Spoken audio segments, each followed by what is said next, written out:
recognized that that was a potential felony. A Southwest Florida sheriff's candidate accused of breaking the law in order to raise money for his campaign. 4 in the Corner's Mike Mason is here with more on the investigation. Mike? Yeah, Ed Pope wants to be the next Charlotte County Sheriff. While running his campaign, he ran into trouble with the law, and now the Florida Department of Law Enforcement is investigating. It is a criminal investigation. Major Dan Libby says the investigation began about 3 weeks ago when Charlotte County deputies heard sheriff candidate Ed Pope was organizing a raffle to raise money for his campaign. To my knowledge, it was a raffle for a gun. Is that unusual? For a sheriff's candidate? I'll let you draw your own conclusion.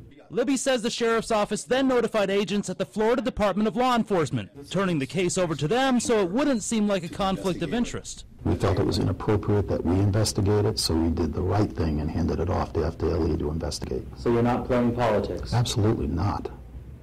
A violation of the law is a violation of the law. Libby says that violation is clearly defined in Florida's gambling laws, which prohibit the sale of raffle tickets.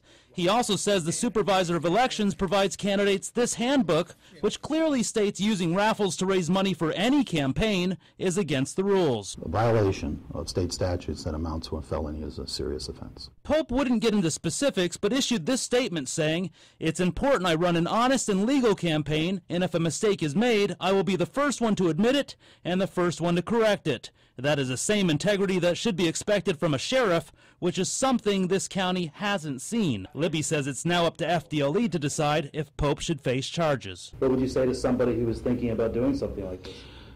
I'd say read the law. If you're running for office, know the law.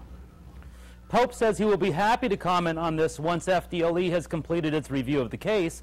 Libby says Pope could be charged with a third-degree felony, punishable by up to 5 years in prison. In the studio, Mike Mason, Fox 4 in your corner.